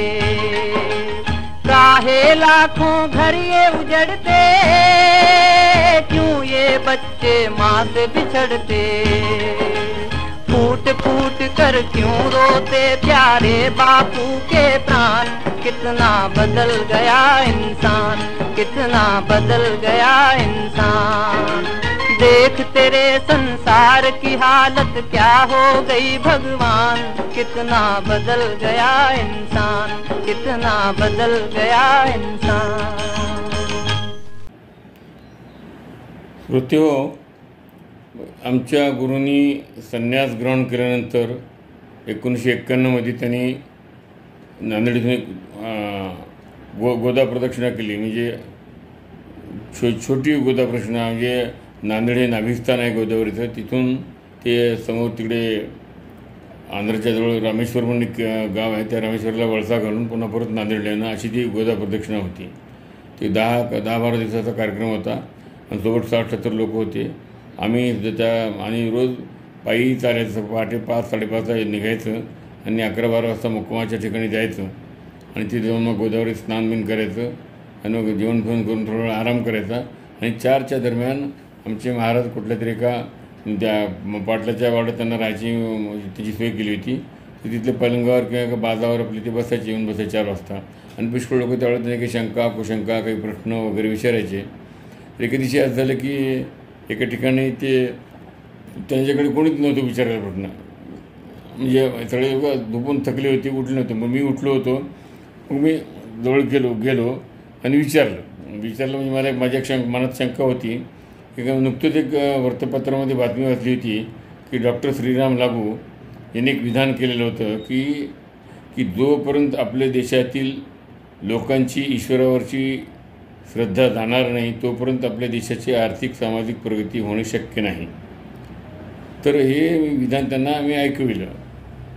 तर ते आमचे महाराज म्हणाले, श्रीराम लागू तर चांगले उत्कृष्ट अभिनेते आहेत, त्यांनी असं का बोललं मला माहीत नाही म्हणले, पण हरकत नाही म्हणले. तर ते म्हणले, मला काय म्हणाले, मग असं कर, तू कधी डॉलरची नोट पाहिली का म्हणली तू अमेरिकेच्या. म्हणे मला अगोदर म्हणाले जगातील सर्वात श्रेष्ठ राष्ट्र कोणते सध्या, म्हणजे प्रगतीपथावर असलेलं, आर्थिक प्रगती केलेलं. तर मी अमेरिका म्हणून सांगितलं. मग त्यांनी म्हणाले, अमेरिकेची तू डॉलरची नोट पाहिली का म्हणले. नाही. मग त्यामुळे केव्हा तरी बँकेत मिळालं तर पहा म्हणले. तरी पण तुला सांगतो की बँकेच्या नोटवर असं लिहिलेलं आहे, त्या अमेरिकेच्या जगातील अत्युच्च प्रगतीच्या शिखरावर असलेल्या संपन्न राष्ट्राच्या चलनी नोटावर असं लिहिलेलं आहे की इन गॉड वी ट्रस्ट. म्हणजे मग आता देवाचं अस्तित्व नाकारण्याचा आणि प्रगतीचा काही संबंध आहे का म्हणले. असं काही नसते म्हणले. त्यामुळं ते या अशा गोष्टीवरती विश्वास ठेवू नको म्हणजे याच त्याला असं करणं आहे. आमचे महाराज अगदी तर्कशुद्धांनी बरोबर थोडे त्याला उत्तर म्हणजे दिल्यानंतर मलाही समाधान झालं. तर म्हणजे या श्रीराम लागूची आठवण आता या निमित्तानं सांगितली. तर त्या श्रीराम लागू आणि हेमा मालिनी यांच्यावर चित्रित झालेला एक चित्रपट किनारा म्हणून चित्रपट आहे. R.D. बर्मन यांचं संगीत आहे आणि गुलजार यांचं गीत आहे. तर आता श्रीराम लागू म्हटलं तर ते नटी अभिनेत्री हेमा मालिनी होती. मग ते हेमा मालिनीचा एक किस्सा आहे, म्हणजे तिलाही आम्ही प्रत्यक्ष पाहण्यात एक आम्हाला योग आला. म्हणजे त्यावेळेला आमच्या गायन वादन विद्यालयाच्या इमारत निधीसाठी हेमा मालिनीचा नृत्याचा कार्यक्रम आयोजित करण्यात आला होता. म्हणजे त्यावेळेला शंकरराव चव्हाण मुख्यमंत्री होते, शामराव कदम सहकार मंत्री होते. त्यांच्या पुढाकारानं हेमा मालिनीचा कार्यक्रम मुंबईच्या षण्मुखानंद हॉलमध्ये आयोजित केला होता. तर त्यानुसार आम्ही सगळे मुंबईला ते गेलो कार्यक्रमासाठी. आणि षण्मुखानंद हॉलमध्ये गेल्यानंतर 5:30 वाजता आम्ही हॉलमध्ये गेलो होतो. कार्यक्रम 7ला सुरू होणार होता. 6च्या दरम्यान हेमा मालिनी आली आणि ती सरळ ग्रीन रूममध्ये गेली आणि दरवाजा अर्धवट उघडा होता. मग मी लगेच मला संधी साधली की जाऊन मध्ये पाहा म्हणलं ते जण. कारण गेले की मग दार थोडं उघडलेली बाईक तिने एकदम माझ्या चेहऱ्याकडे असं पाहिली. मोहक आणि म्हणजे सावळं सौंदर्य इतकं म्हणजे प्रसन्न वाटलं बस. म्हणजे तो मग वेगळं समाधान मिळालं. आणि आता तिची मी खिशातून डायरी काढून तिची सही घेण्यासाठी समोर जाणार तितकं तिचा एक सेक्रेटरी मागून आला की चलो चलो चलो चलो चलो चलो बाहेर निघलो म्हणलं. आम्ही सगळं आम्हाला बाहेर जाण्यास सांगितलं. आम्ही बाहेर जायला निघालो तर त्या ग्रीन रूमच्या दारामध्ये धिप्पाड व्यक्तिमत्व धर्मेंद्र आपले उभे, ते तिला भेटायला आले होते. मग धर्मेंद्रची आमची दृष्टादृष्ट झाली. मग ते 10-15 मिनिट त्याच्याशी बोलून मग धर्मेंद्र बाहेर येऊन पहिल्या रोमध्ये बसले. अण्णाचा मुंदकर आमचे, शंकरराव चव्हाण, शामराव कदम सगळे बसलेले, धर्मेंद्रही बसलेलं. मग त्यांच्याकडून उगत पुन्हा पुन्हा पाहावं म्हणून त्या धर्मेंद्रकडे त्याच्यासमोर 2-4 मी चक्रा उगत मारलं विनाकारण. पण आता सही घ्यायची इच्छा होती, पण ते आमच्या अण्णासमोर ते आवडत नव्हतं. ते म्हणून मी गप्प बसलो. तर तो आश्चर्यतीनं म्हणजे ह्या निमित्तानं म्हणजे या विद्यालयाच्या निमित्तानं मला धर्मेंद्र आणि हेमा मालिनीसारख्या नटींनासुद्धा जवळून पाहण्याचा योग आला. तेव्हा त्या आठवणी प्रित्यर्थ आपण आता या किनारा चित्रपटातील हे गाणं ऐकूया. तकदुम तकधा तकदुम तकधा तकदुम तकधा ताते तकते आते तकते थे थे थे थे थे ताता था थे थे थे थे ताता था थे थे थे थे ताता था.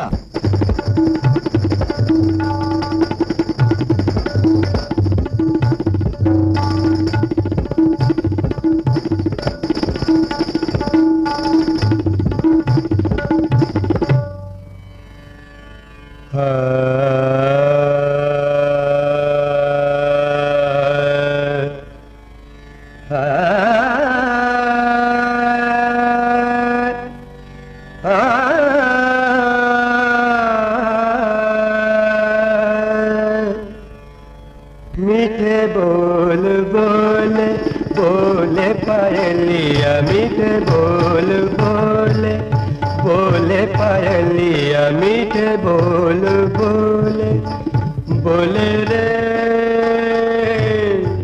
बोले पायलिया, मीठे बोल बोले बोले पायलिया, मीठे बोल बोले.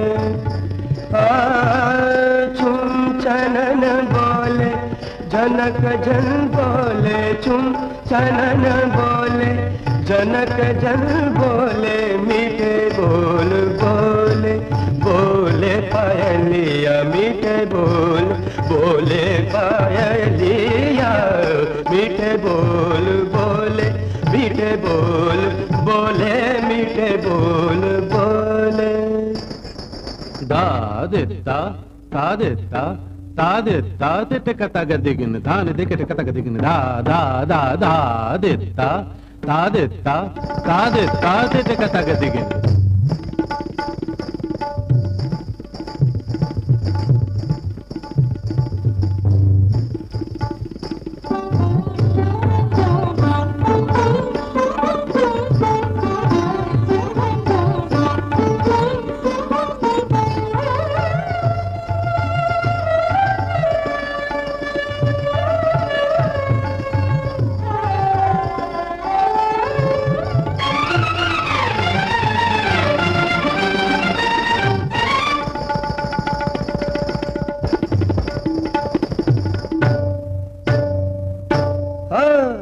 पग पग नाचे रे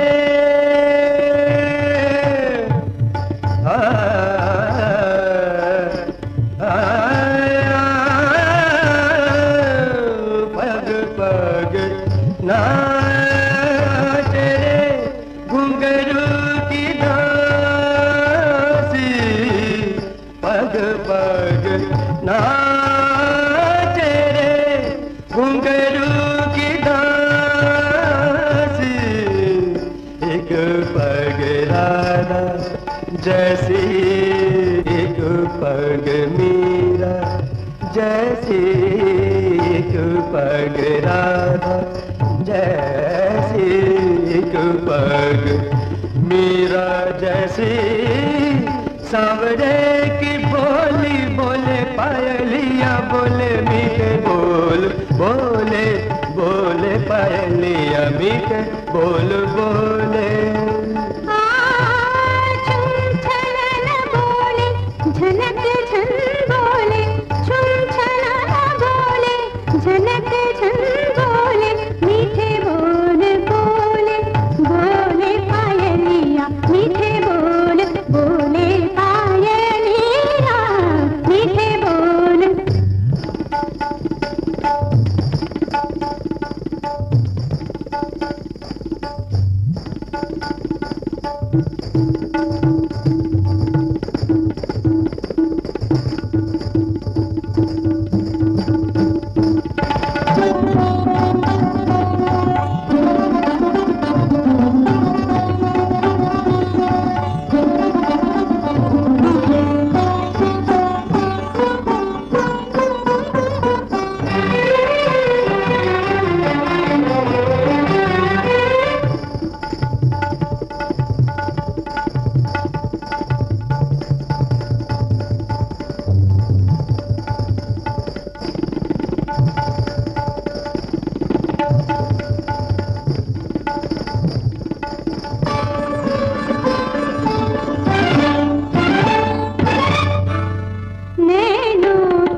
छुम छनन बोले जनक जन बोले, छुम छनन बोले जनक जन बोले, मीठे बोल बोले बोले पायलिया, मीठे बोल बोले, मीठे बोल बोले, मीठे बोल बोले, बोले रे बोले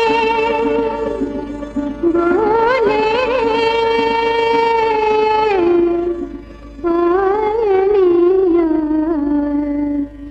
मीठे बोल बोले.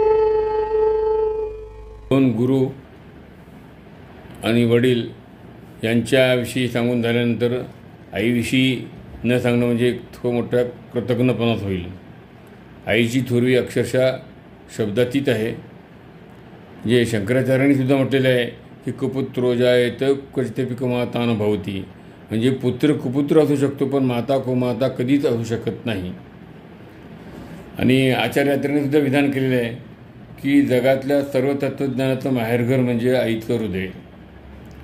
तेव्हा अशा आईविषयी आपण म्हणजे मला काही वर्णन करायला शब्द कमी पडतात.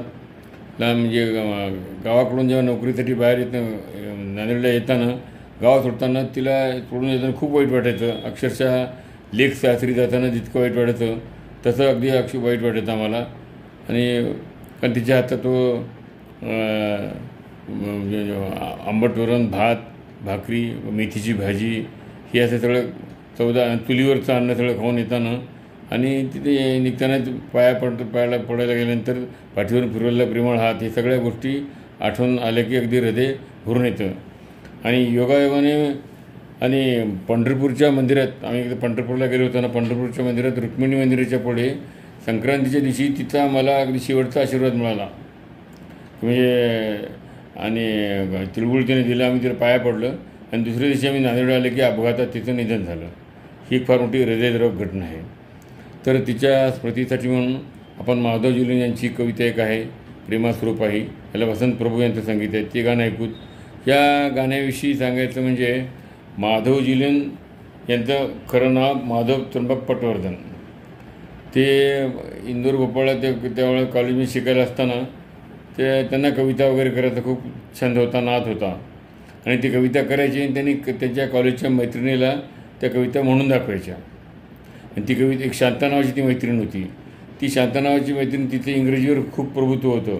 तिला इंग्रजी कादंबऱ्या वगैरे ती खूप वाचत होती. तर मेरी ॲडरली नावाची जी एक लेखिका आहे, तिची गॉड्स गुड मॅन ही कादंबरी ती त्यावेळेला वाचत होती. तर त्या कादंबरीमध्ये एक असं पात्र आहे, जुलियन ॲडरली नावाचं पात्र आहे. ते पात्रसुद्धा अशीच कविता करायचं आणि तो त्याच्या मैत्रिणीला तो कविता म्हणून दाखवायचा. तो प्रसंग तिला अगदी आपल्याशी बराच मिळता जुळता आहे हे त्या शांताच्या लक्षात आल्यानंतर तिनं माधवरावांना म्हणाली की बाबा मी तुला आजपासून माधव जुलियन म्हणे तर चालेल का. तर त्या माधवरावांनी सुद्धा आपली आवडती मैत्रीण आपली या नाव हाका मारते तर काही हरकत नाही, त्यांनी संमती दिली आणि तेव्हापासून त्यांचं नाव माधव जुलियन हे नाव पडलं. आणि 1891 ते 1941 हा त्यांचा कालखंड होता. त्या तसा अल्पसा कालखंड, पण त्यांनी बरेच त्यांचं छंदशास्त्रामध्ये त्यांचा व्यासंग होता. बऱ्याच चांगल्या कविता त्यांनी केलेल्या आहेत. आणि रविकिरण मंडळाची त्यावेळी ती अध्यक्षही होती, मेंबरही होती.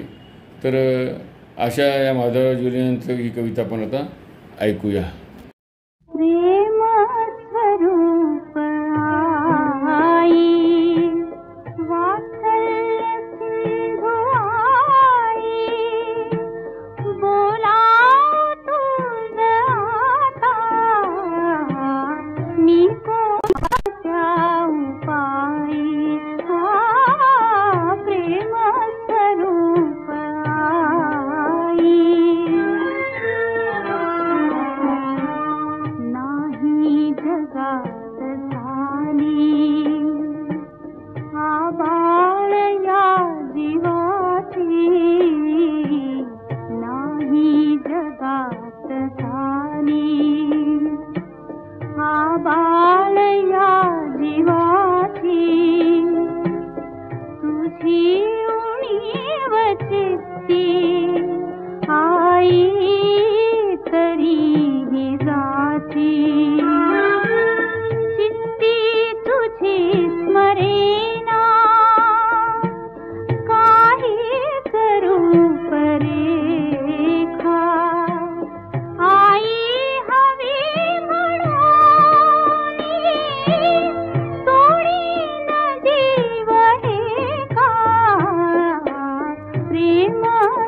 बक्षी तुझा परी हे केव्हा फिरेल डोके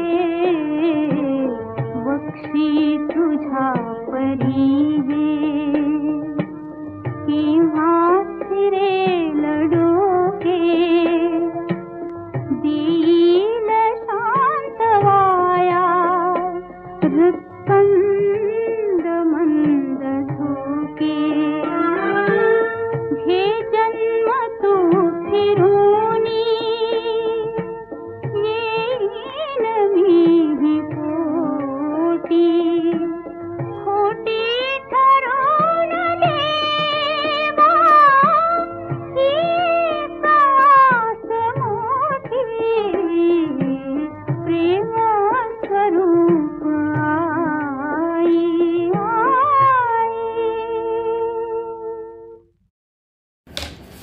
श्रोत्यो, गुरु, आई, वडील यांच्यानंतर आता साहजिकच सहधर्मचारिणीचा उल्लेख होणं आवश्यक वाटते. आमच्या पत्नीला भारत आंब्यांचं मधु मागसी माझ्या सख्या परी हे गीत खूप आवडायचं. म्हणजे ती नेहमी केव्हाही एकांतात म्हणजे काही काम नसलं की ते टेप रेकॉर्डवर हे गाणं नेहमी ऐकत बसायची. आणि तांब्यांची कविता खरोखरच अतिशय सुंदर आहे, छान आहे, भावपूर्ण आहे. म्हणजे त्या कवितेची थोडक्यात पार्श्वभूमी अशी की उतार वयामध्ये तांब्यांचे काही मित्र त्यांच्याकडे पुन्हा काव्यरूपी मधुघट मागायला आले. म्हणजे आम्हाला पुन्हा तुमच्या कविता द्या. तर त्यावेळेस त्यांनी जे उत्तर दिले त्या उत्तरादाखल जी कविता केली ती कविता म्हणजे ही मधु मागसी माझ्या आहे. म्हणजे त्यांनी सांगितलं कवितेतून की मी आजपर्यंत तुम्हाला भरभरून मधु पाजविला, मी काव्यरूपी मधु पाजविलेला आहे आणि तोही म्हणजे कमळाच्या द्रोणातून पाजविलेला आहे. त्यांनी मुद्दाम उल्लेख म्हणजे कमळाचा द्रोण असं केलेलं आहे. त्याचं कारण असं की कमळाच्या द्रोणामध्ये म्हणजे चिकटून काही राहत नाही, सगळं पूर्ण ओतल्या जाते. मधाचा एक थेंबही त्यात चिटकून राहत नाही.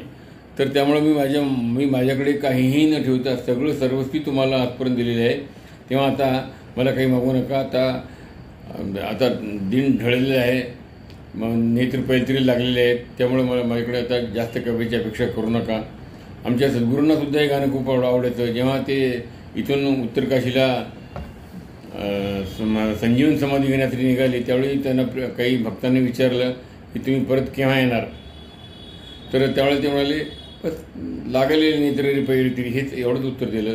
त्यामुळे अशी ही प्रसिद्ध कविता आहे ती आणि आमच्या पत्नीलाही खूप आवडती. म्हणून आपण आता हे गीत ऐकूया.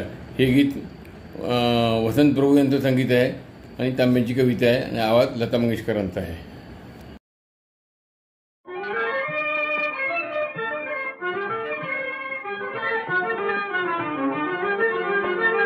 मधुमागसी माझ्या सख्या परी मधुखत चिरिकामी पडती घरी. मधुमागसी माझ्या सख्या परी आजवरी कमळाच्या द्रोणी मधु पाजिला तुला भरून. आजवरी कमळाच्या द्रोणी मधु पाजिला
पूर्वी कोणताही वाढदिवस साजरा करायचा म्हणजे केक कापणे, बाहेर हॉटेलमध्ये जेवण करणे असे की आणि मेणबत्त्या फुकणे असा प्रकार नव्हता.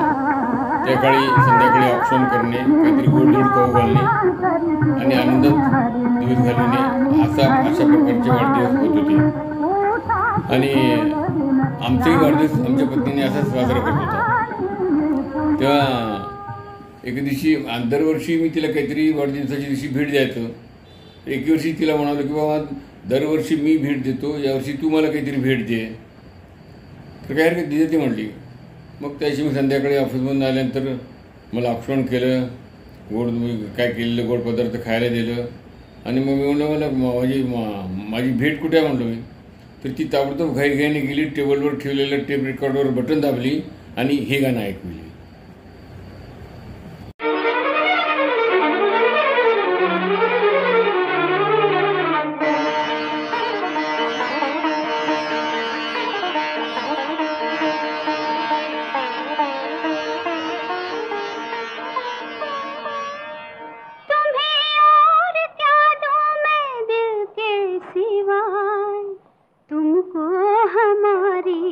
उम्र लग जाए तुम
कभी जिंदगी में कोई गम ना आए अशा सदिच्छा देऊन ती स्वतः हसत आणि आम्हाला रडत ठेवून निघून गेली. असो रसिको, आता मी शेवटचं गीत सादर करीत आहे. हे गीत मेरी सूरत तेरी आँखें या चित्रपटातील असून या चित्रपटाचे गीतकार शैलेंद्र आहेत, संगीतकार SD बर्मन आहेत आणि गायक मोहम्मद रफी आहेत. हे राग भैरवीमध्ये हे गाणं आहे. तर ह्या गाण्याची थोडी पार्श्वभूमी अशी की ह्या गाण्यामध्ये मगन तिकता धिगी धिगी हे शब्द उच्चारल्यानंतर तबल्यातून डग्यातून जो आवाज येतो तो आवाज ऐकण्यासाठी मी मुद्दाम हा चित्रपट पाहिला. पण चित्रपट एकंदरीत सगळ्यात दृष्टीने सर्वांग परिपूर्ण असा चांगला होता चित्रपट. तो कहाणी चांगली होती, गाणी चांगली होती, सगळं चांगलं होतं. तर ह्या गाण्यासाठी तबला जगप्रसिद्ध तबला वादक पंडित सामता प्रसाद यांचा तबला होतो. तर त्या सामता प्रसाद त्या जगप्रसिद्ध तबला वादकाला सुद्धा म्हणजे पाहायची इच्छा होती आणि ती इच्छा आमच्या अण्णासाहेबांनी 1969मध्ये एक अखिल भारतीय संगीत संमेलन घेतलं होतं पलुसकर म्हणून अखिल गांधर्व महाविद्यालयाचं. तर त्या कार्यक्रमामध्ये पंडित सामता प्रसाद यांना बोलावलं होतं. त्यांचं एक स्वतंत्र सोलोवादन होतं त्या कार्यक्रमामध्ये आणि एका नृत्याला साथ होती आणि सतरगिले साथ होती. तर ज्या दिवशी त्यांचं सोलोवादन होतं स्वतंत्र त्या दिवशी ते त्यांच्या रेस्ट हाऊसमध्ये आपल्या शासकीय विश्रामगृहामध्ये त्यांना राहायला जागा दिली होती.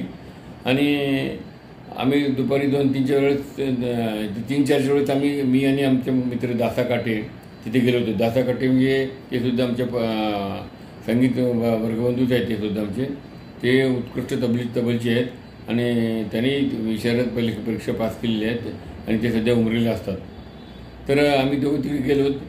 तर म्हणजे कसं काय त्याला पाहून तर काय त्यांचा ते रियाज चालू होता दार बंद करून. आम्ही समोर आम्ही त्या दारापाशी गेल्यानंतर तिथं पहारेकरी म्हणाले की अहो साहब अंदर मत जाओ क्या पूरा सुबह 12 बजे से 9-10 बजे शुरू किया हुआ दर दर दर दर दर पूरा धिंगाणा करा तुझे का हे नाही हम सरदर्दी हो रही म्हणले. अरे बापरे म्हटलं म्हणजे हे काय म्हणे हे जर आम्हाला माहीत असलं असतं तर आम्ही सकाळपासून बसलो असतो म्हणलो ऐकायला. पण इथे काही सगळे संगीतातला औरंगजेबच हा ग्रस्त आहे म्हणलो. आणि त्याला काय म्हणलो शेवटी त्याला म्हटलं की मी मनात म्हणलं की ते मला ते विद्याधर गोखलेची ती ते उद्या त्यांचा एक शेर आठवला, कद्रदारों की तबीयत का अजीब रंग है आज, बुलबुलों की हई हसरत की वे उल्लू ने बने, तसा प्रकारचा आहे. आणि शेवटी मनात म्हणालं की तुमको मी काय कशाची कदर म्हणतात ना ते उर्दूमध्ये म्हणा हां गधों को जाफरान की क्या कदर, त्या असं मनात म्हणालो. शेवटी आम्ही मध्ये गेलो तर त्याचा रियाज चालूच होता. आम्हाला पाहता की त्यांनी तबला वाजून थांबिलं. हां अण्णासाहेब शिष्य आहे काय म्हणले. हो म्हणलं मला बसायला सांगितलं. बसल्यानंतर मग त्यांनी काय आमची परीक्षा म्हणून घेतलं की काय माहिती. पण त्यांनी म्हणले मला पंचम सवारी 15 मात्राचा एक ताल आहे तो मला वाजवायचा आहे, तुम्ही ठेका धरा, ताल धरा हातावर. तर ठीक आहे म्हणलं. मी तोंडाने बोल म्हणलो नाही दासाकट्टे हातावर ताल धरले. ते तो म्हणजे तो ताल थोडासा 15 मात्राचा असून अवघड ताल आहे तो. म्हणजे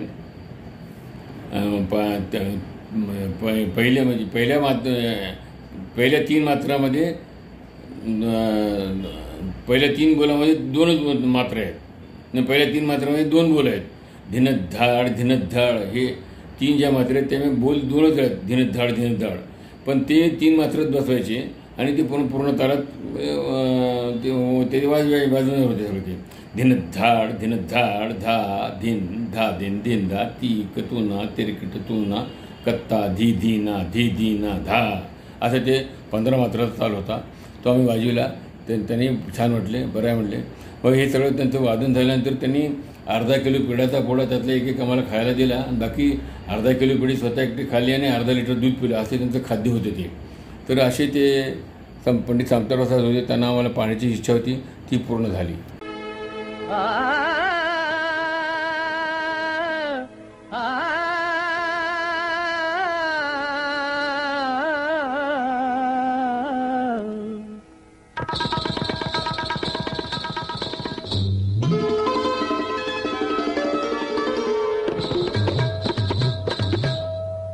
नाचे मन मोरा मगन टिकदा धिगी धिगी, नाचे मन मोरा मगन टिकदा धिगी धिगी, बदरा घिर आए रुत है भिगी भिगी, नाचे मन मोरा मगन टिकदा धिगी धिगी, नाचे मन मोरा मगन टिकदा धिगी धिगी, टिकदा धिगी धिगी टिकदा।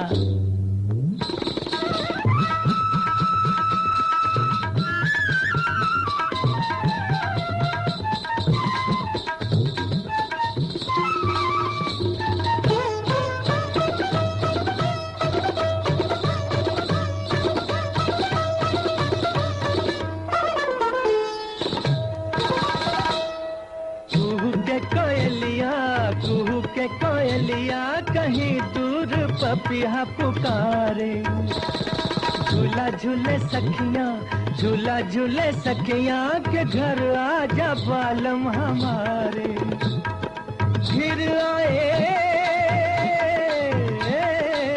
बजरा फिर आए रुत है बिगी बिगी, नाचे मन मोरा मगन टिकदा, नाचे रे मन मोरा रे, नाचे मन मोरा मगन टिकदा धिगी धिगी, टिकदा धिगी धिगी टिकदा।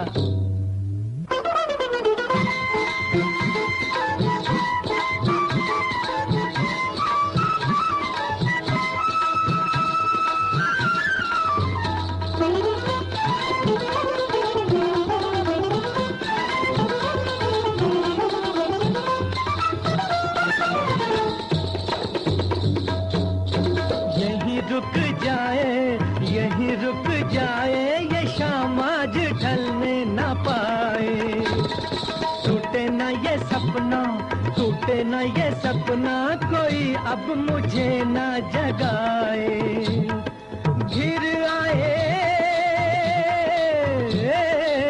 बजरा घिर आए रुत है बिगी बिगी, नाचे मन मोरा मगन टिकदा, नाचे मन मोरा रे, नाचे मन मोरा मगन टिकदा धिगी धिगी, टिकदा धिगी धिगी टिकदा।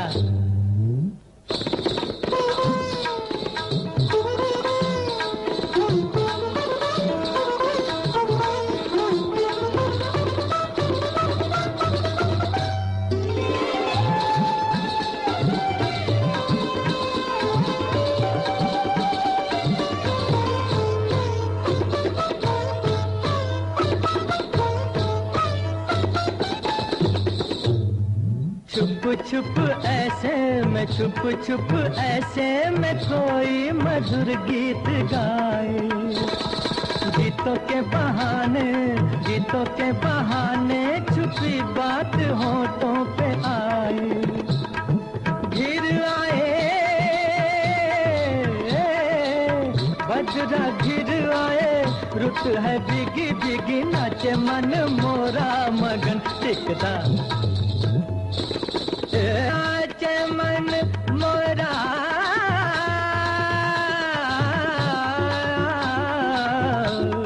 नाचे मन मोरा मगन टिकदा धिगी धिगी, टिकदा धिगी धिगी टिकदा।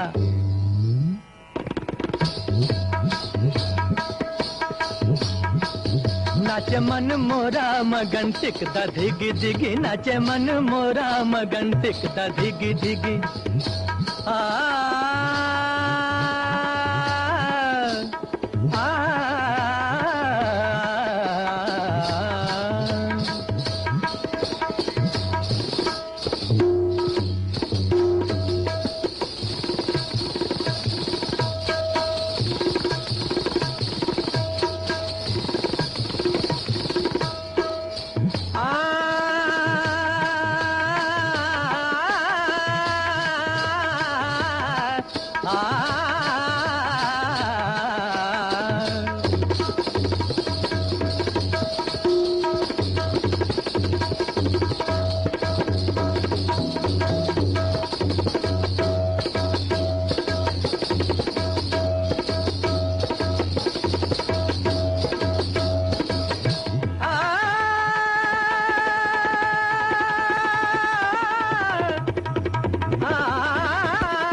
नाचे मन मोरा मगन टिकता धिगी धिगी नाचे मन मोरा मगन टिकता धिगी धिगी टिकता धिगी धिगी टिकता धिगी